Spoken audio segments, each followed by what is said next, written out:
Festival, který vás zaručeně protáhne. Toto je motto festivalu Ojojoj, jehož ředitele dnes máme ve studiu. Já tady vítám pana magistra Tomáše Mára. Dobrý den. Pane Máre, já bych se vás zeptala, proč jste zrovna zvolili název festivalu Ojojoj? To je jednoduchá odpověď na to.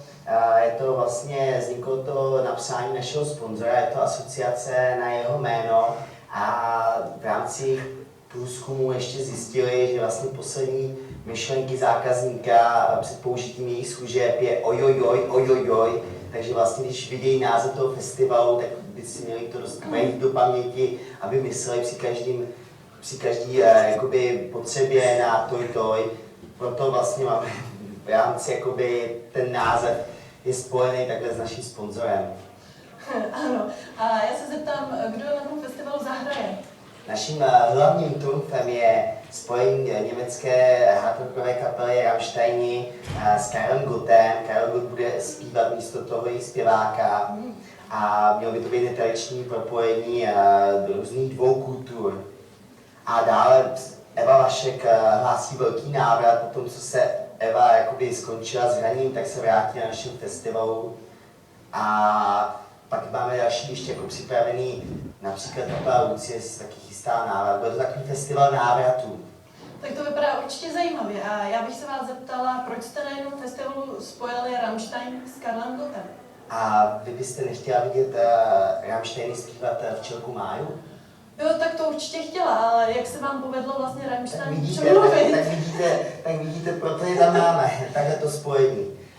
Jak jsme přemluvili, no bylo to zdlouhavá jednání, dlouho se nechtěli podvojit tomuto výbornému nápadu, ale vzhledem k tomu, že chtěli proniknout na polský postkomunistický popový trh, tak se rozhodli pro spojení s Karlem Gottem.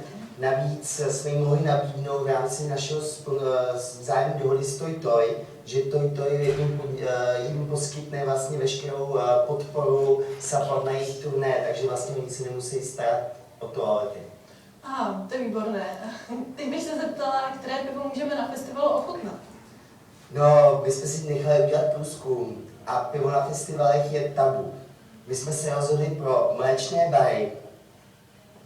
A pak máme specialitu, budeme tam mít výborný stan, bude se to jmenovat Nadoj si sám a bude tam prostě kráva a tam si budete dojít mléka.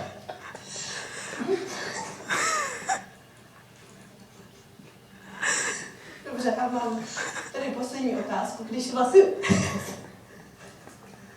festival na počest Toj,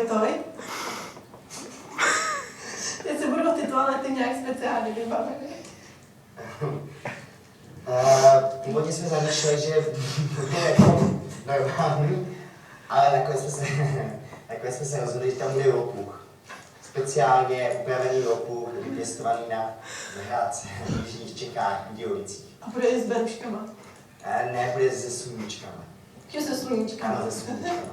Jak je rozdíl mezi beruškou a sluníčkem? Speciální měsíc farby, bude to s kompletní péčí.